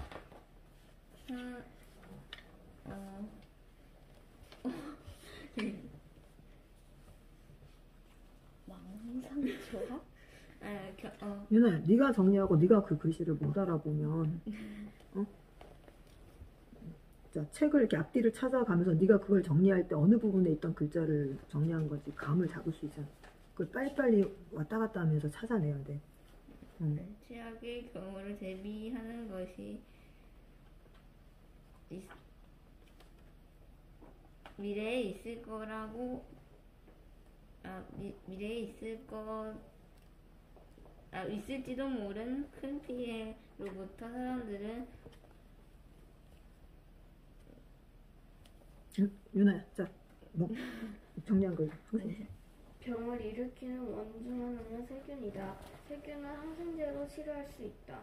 플레밍은 세균을 죽이는 푸른 곰팡이를 연구해서 페니실린을 수출했다. 그 외에도 여러 가지 약을 만들어졌는데 오히려 세균의 내성이 생기게 됐다. 그래서 과학자들은 바닷속에서 항생 물질을 발견해내려고 노력한다. 자, 집중. 잘했어. 자, 129페이지 보면 이 항생제라는 이 글을 너희가 읽으면 크게 4파트로 나눌 줄 알아야 돼. 그럼 최소한 요약이 4문장만 나오면 돼. 첫 번째 파트가 어디까지 가냐면 정말로 페니실린이 뭐 하는 거야? 뭐 하는 거? 페니실린이라는 게 발견이 될 때까지 이야기가 131쪽. 여기서 페니실린의 화학적 구조를 약간 변형해서 만든 아목실린과 암피실린은 지금도 가장 많이 쓰는 항생제입니다. 여기까지가 뭐야? 첫 번째 파트라고 생각하면 돼. 이제 이해가 가? 플레밍이 페니실린을 발견을 했고, 이제 이게 파급력이 상당히 컸다. 그리고 이후에 페니실린을 기초로 아목시실린, 암피실린이 뭐였다? 지금까지도 많이 쓰는 항생제다. 자, 그럼 두 번째 뭐 해야 돼? 세균을 주는 항생제를 꾸준히 개발했지. 그 중에 대표적인 게 뭐야? 결핵균을 퇴치하는 스트랩토마이신이다. 그런데 지금 이거는 왜 선생님이 분량을 나눠야 된다는 거야? 앞에 바깥 선생님이 131의 첫 번째 단락까지는 항생제의 좋은 부분에 대해서 얘기를 하고 있어. 그런데 131의 과학자들은 페니실린 이후에도 여기서부터는 페니실린 항생제의 좋은 점을 얘기하지 않아. 뭘 얘기하고 있어? 안 좋은 점을 얘기하고 있어. 그 대표적인 예로 뭘 얘기하고 있어? 내성균. 그렇지. 왁스먼이 흙에 사는 세균에서 나오는 물질 연구하다가 발견한 스트랩토마이신이 결핵균을 퇴치할 수 있는 항생제여서 사람들은 상당히 뭐 했어? 와, 열광을 했는데 그로 인해서 뭐가 됐다라는 얘기야? 이게 결핵 치료에 사람들이 썼는데 사람들이 다 끝까지 약을 먹고 결핵을 완치를 해야 되는데 완치 안 한 상태에서 약을 중단하는 바람에 이 균이 이 항생제에 오히려 어떻게 된 거야? 변종이 일어나서 슈퍼결핵이 됐다. 두 번째 단락이야. 자, 세 번째 단락은 뭐야? 그렇게 해서 이렇게 항생제를 무분별하게 사용하면 뭐가 생긴다? 내성균이라는 게 만들어진다. 그래서 이 내성균은 어떠한 뭐야? 항생제로도 듣지 않는다. 이해가 가니? 그래서 뭐가 만들어질 수 있다는 거야? 슈퍼결핵이 나온다라는 얘기지. 자, 그래서 항생제 하나가 개발되기까지에는 안정성 실험, 천문학적 비용에다가 그지? 내성균이 등장하는 경우도 있어서 제약회사들도 이제는 뭐한다? 항생제 개발에 그렇게 열의를 보이지 않는다라는 얘기야. 그렇기 때문에 우리가 주의해야 될 게 뭐라는 거야? 웬만한 일에는 항생제를 써서 처방을 받거나 약을 치료하려고 하면 안 된다. 이게 네 파트로 나눠야 돼. 자, 이게 무슨 말인지 알겠어? 항생제라는 주제로 글이 쫙 진행이 되지만 너희가 읽으면서 글을 뭐 할 수 있어야 된다는 얘기야? 쪼갤 줄 알아야 된다는 거야. 지금 이 사람이 여기까지 이 얘기를 한 거야. 그 다음부터는 이 앞에 얘기하고 뭐 하고 있어? 성격이 다른 얘기를 하고 있네. 그래서 이 사람이 이거에 대한 문제점을 얘기하는 대안점을 얘기하고 있네. 분명히 설명하는 글이지만 이 글 쓰는 사람도 뭐 이 사람이 전문가가 아니잖아. 글을 쓰는 전문가라면 구분이 딱딱하게 썼겠지. 그래서 읽는 사람이 딱 뭐 할 수 있게 구조화시키기 편하게. 근데 이 사람은 글을 쓰는 전문가는 아니잖아. 그러다 보니까 약간 내용이 어때? 날쑥하긴 한데 그래도 뭘 향해서 가고 있어? 자기가 하고 싶은 말을 향해서 가고 있어. 그래서 항생제라는 이 타이틀에서 이 사람이 정말 하고 싶은 말은 뭐야? 항생제는 이렇게 개발이 됐고 좋은 점도 있고 안 좋은 점도 있는데 지금까지를 보면 항생제 무분별한 사용으로 그지? 그지? 결핵균도 나오고 코로나 바이러스도 사실 알고 보면 뭐다? 이런 항생제 무분별 사용으로 인해서 집중 되고 있는 거다. 그래서 이 사람이 정말 하고 싶은 말은 뭐야? 항생제를 우리가 무분별하게 쓰면 안 된다는 말을 하고 싶은 거야. 그럼 요약에서 그 흐름이 나오주게 요약을 해야 되는 거야. 유나야, 그 글자를 읽고 못 읽고의 그런 단순한 문제가 아니야 지금. 네가 이 문장을 얼마나 구조화해서 재구성을 할 수 있느냐를 선생님이 계속 보는 거야. 그러니 단어 하나에 막혀갖고 이거 어떻게 읽어야 되지? 이거 뭐라고 쓴 거지? 그 단계 아니야 지금. 그 단계 넘어가야 돼. 왜? 네 글씨기 때문에 어떻게 썼든 네가 딱 이걸 읽었던 거잖아. 예를 들면 슈퍼박테리아를 네가 좀 이상하게 써놨어도 네가 네 글씨를 바로 뭐 해야 돼? 나 지금 이거 슈퍼박테리아에 대한 이야기야. 근데 내가 급해서 글씨를 어떻게 한 거야? 바로 딱 캐치를 해야 돼. 단어에 매달릴 게 아니라 전체 구성의 흐름을 네가 파악을 해야 된다는 얘기야. 자, 그 다음에 GM. 제가 아니요? 응. 과학자들이 토리오 박테리아와 마그로박테리아를 유용하게 쓰기 위해 GMO를 만들었다. 만들어지는 방법은 플라스이드에서 한쪽을 자르고 그 부위에 유전자를 붙여준다. 작물에 유전자들을 넣으면 열악한 환경에서도 잘 사는 작물을 재배할 수 있다. 최초의 GMO는 누르지 않는 토마토이다. 2013년에 크리스퍼 캐스9가 개발되면서 원하는 유전자처럼 만드는 것이 가능해졌다. GMO는 사람이 먹어보지 않고 검증되지 않은 음식이라는 불안감이 있었다. 환경단체인 그린피스도 GMO를 반대했다. GMO는 다른 유전자가 인위적으로 유입되어 만들어진 작물인의 위험이 있을 수 있다고 생각하기도 하지만 고구마도 이런 방법으로 만들어졌다. GMO는 빈곤국의 식량 문제를 해결해주지 못하기도 했는데 이유는 많은 곡물의 가축들을 위해 사용되고 있기 때문이다. 빈곤국 문제를 해결하려면 가축의 사료로 쓰이는 곡물이 모두 빈곤국 사람들에게 줘야 한다. 좋아. 결국 이 책을 쓴 사람이 말하고자 하는 핵심은 뭐야? GMO는 뭐다라고 얘기하고 싶었던 거야? 건강 괜찮은가? 그렇지. 이거를 찾아내야 돼. 그지? GMO에 반대하는 사람들은 유전자 조작이 어떠한 결과를 나올지 예측 불가능하고 또 GMO로 유전자를 조작해서 생산량을 늘려서 빈곤을 해결했다고 했지만 해결된 게 하나도 없지 않느냐로 반대하고 있지만 2, 3, 2, 3 하나씩 뭐 하고 있어? 조목조목? 따지고 있지. 그러면서 그러니까 인간이 유전자를 조작한 거나 자연 생태계에도 가만 놔둬도 뭐 한다는 거야? 유전자가 결합되고 재구성이 돼서 그지? GMO는 존재한다. 그리고 또 뭐해? 빈곤 문제를 해결 못한 게 아니라 그 정치적인 문제다. 아무리 생산량을 늘려주면 뭐해? 그 나라에서 내전이 일어나 버리고 부정부패가 판을 치고 있으면 이건 생산량의 문제가 아니라 정치적인 문제다라고 얘기를 하고 있는 거지. 그래서 이 사람은 자 그래서 이 책이 지금 문제가 될 수도 있는 게 뭐가 문제가 되느냐? 과학이라는 건 코에 걸면 코골이고 귀에 걸면 귀걸이야. 어느 편에 서서 얘기를 하냐에 따라 정치적인 색깔이 완전히 달라지는 거야. 그지? 그러니까 예를 들면 이 GMO 하나만 가도 여기 GMO도 나오고 그것도 나오지. 그 화학조미료. MSG에 대해서도 이 사람이 뭐라고 얘기해? 건강 전혀 상관이 없는데 미국에서 그 흑인 인권 운동이 굉장히 활발하게 펼쳐질 때 흑인 인권 운동에 대한 포커스를 아시아의 어떤 미움으로 돌리기 위해서 차이나 그지? 푸드 신드롬인가? 네, 중국 음식 중국 음식이 먹으면 증후군. 그래서 거기는 MSG가 많이 들어가서 이렇다는 식으로. 왜? MSG 자체를 일본에서 개발을 한 거고 이제 미국에서 대표적인 식당이 중국이고 다 아시아계잖아. 동북아시아계.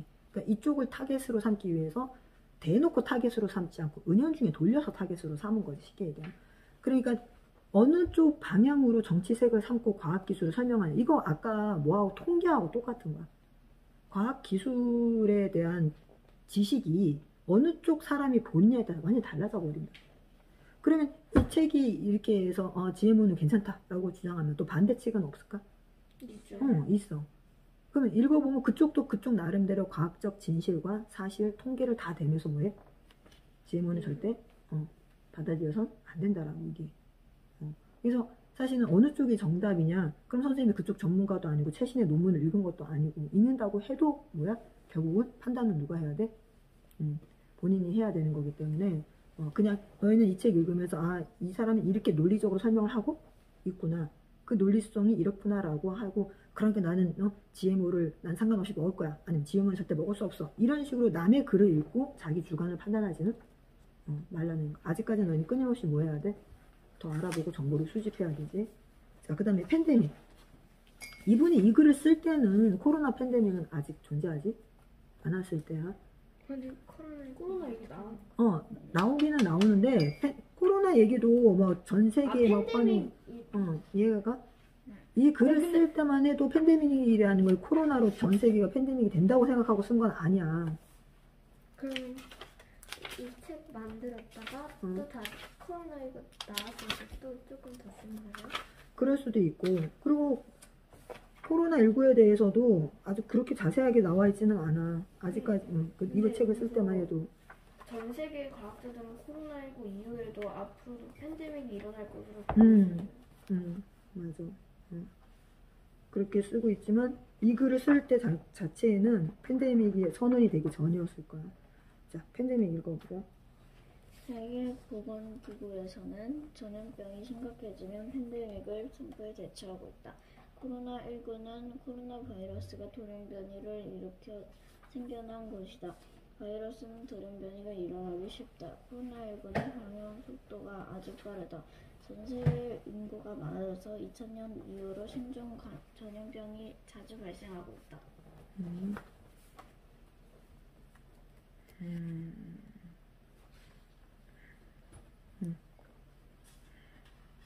윤나 정리한 글 보자. 코로나19는 인제 소랍트여서 생긴 바이러스이다. 2100년이 되면 전 세계 인구가 110억 명에 달할 것이라고 한다. 이 말은 2100년이 되면 바이러스가 퍼지기 더욱 쉬워진다는 의미이다. 전체 흐름을 파악을 못하는구나. 자, 이 책이 초판이 2020년 8월 28일이잖아. 8월 28일에 책이 나오려면은 최소한 원고를 4월 달쯤에 넘겼을까? 4월이나 5월. 그지? 그러니까 분명히 코로나19로 인해서 전 세계가 2월부터 그지? 대유행이 됐으니까 그건 맞는데 팬데믹 선언? 전혀서. 왜? 그때 WHO가 팬데믹 선언을 하지? 안 했어. 그래서 8월 28일이 초판이잖아. 초판이 이제 실제로 이 책은 언제 나온 거야? 9월 초에 나와 이렇게 되면은 인쇄 자체는 8월 28일에 했지만 책이 유통되는 건 그지? 그래서 원고를 넘긴 거는 아무리 빨라도 6월일 거야. 그러니까 팬데믹 선언 전이야. 그러니까 이 사람도 문장에다가 뭐라고 쓸 수는 없어? 팬데믹 선언을 했다라고 쓰지는 못하고 있잖아.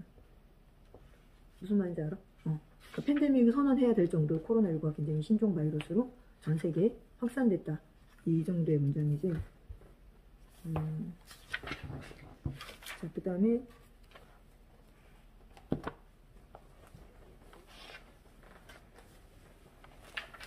자, 그럼 3장으로 넘어가면 되지?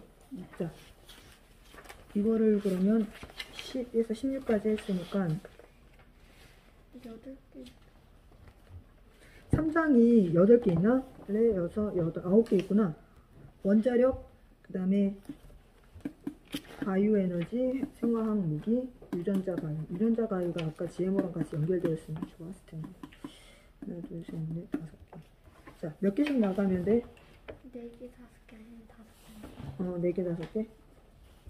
그럼 지금 작은 아씨들 어차피 2개밖에 안 나가니까 5개씩 나가면 되겠다.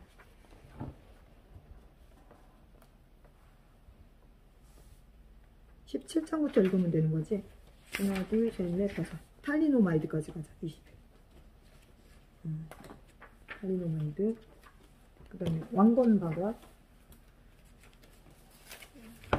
자, 이 철에 대한 왕건, 이제 이 책 보면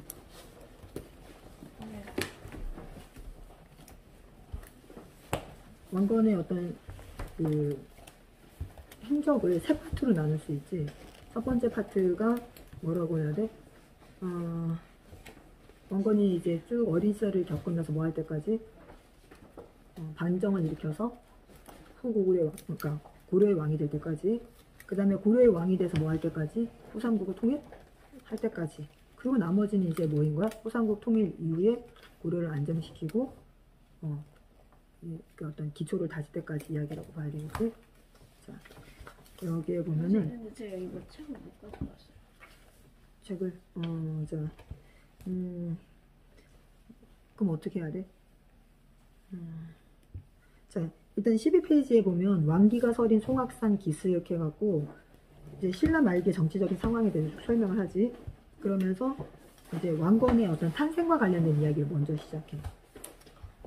도선대사 이야기가 나오지. 이 터에 36칸짜리 집을 지으면 이름을 떨칠 아들을 낳는다. 자, 이 말을 하게 되지. 그리고 이름을 뭐라고 지으라 그래? 왕이라.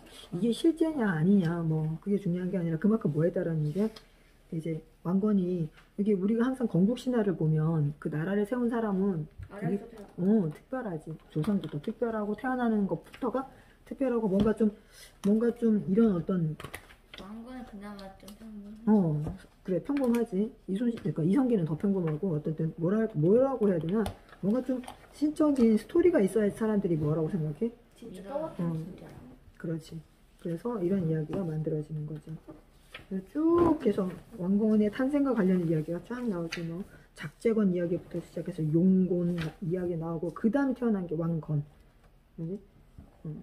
융으로 고쳤다 해서 왕건. 그 다음에 세조각으로 갈라진 신라 해갖고 후삼국 시대 이야기가 나오지. 김원창의 난에 대해서 나와. 50대 정강왕 때 김원창 태종 무열한계로서 상대 등이었던 김주원의 아들이다. 김주원은 선덕왕 6년에 김경신 과의 왕위 계승 전쟁에서 패한 후 강릉으로 물러나야 했다. 그러나 해공왕 16년에 일어났던 정변에서 큰 공을 세운 덕에 그의 두 아들은 조정에 참여할 수 있었다. 김원창은 무진주 도독, 중앙의 시중, 청주 도독 등을 역임한 뒤 웅천주 도독의 자리에 올랐다. 자, 그 다음에 쭉 뒤에 넘겨보면 지금 선생님 어디 하고 있냐면 49페이지. 49페이지 이런 문장에서 조정의 간섭 없이 나날이 힘을 길러가던 지방 세력은 이들을 우리가 뭐라고 부르지? 호족. 그렇지. 비록 국가의 형태를 갖추지는 못했지만 독자적인 군사력을 갖추고 일정 지역을 지배했을 뿐만 아니라 심지어는 스스로 위신을 높이기 위해 중국에 사신을 보내기까지 했어. 대단하지? 자, 그 중에서도 대표적인 호적이 사벌의 아자게. 그지? 이 아자게의 장남이 바로 견훤이야.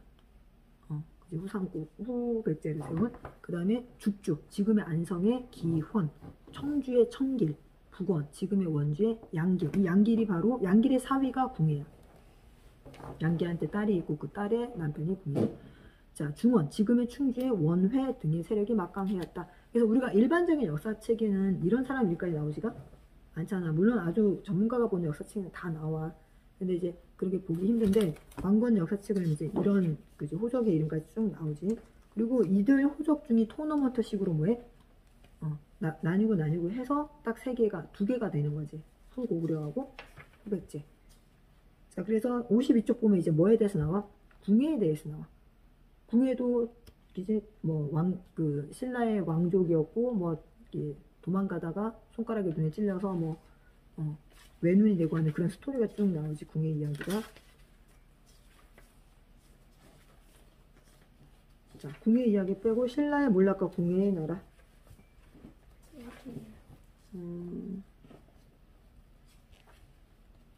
자, 67페이지 검계, 혈구에서 이어서 공함들도 별정성 건했다. 자, 68페이지에 보면 신순겸과 복지겸, 신헌, 원해도 궁예에게 출전하겠느라고 나섰다. 신순겸과 복지겸은 승령, 임단을 점령했고 신헌과 원해는 인물정을 쳐서 청주를 사로잡아 송악으로 돌아왔다.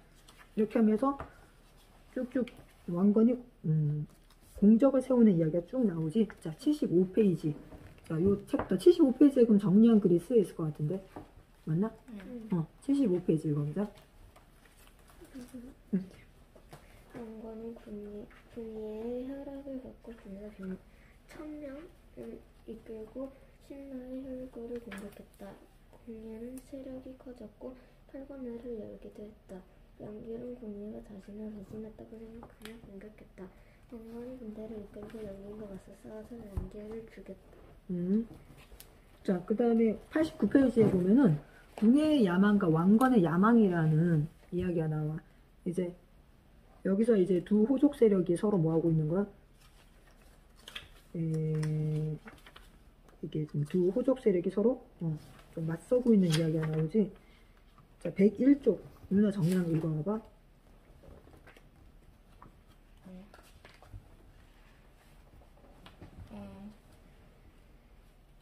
엄청 짧게 쓰는데? 그래도 돼요? 안 되겠지. 짧게 쓸만한 내용이 아닌데 이게. 한번 읽어볼까?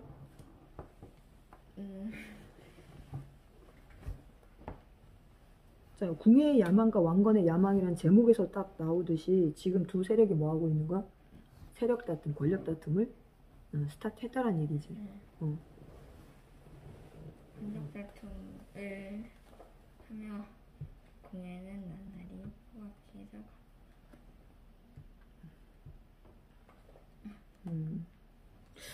자, 읽은 내용을 조금 어디서부터 손을 봐야 되나? 자, 예를 들면 90페이지에 이런 얘기 있지. 904년 7월 궁예는 호족들의 반대를 무릅쓰고 무사히 철원성을 완성했다. 그지?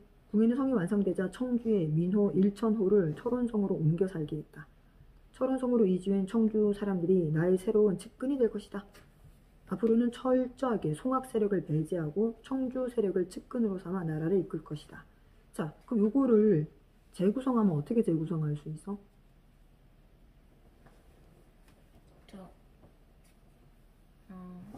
이걸 요약하세요. 응. 공예는 완성을 완성했고 재구성하라고. 재구성. 그냥 뽑아내지 말고 선택을 했고 삭제를 했으면 재구성을 해봐.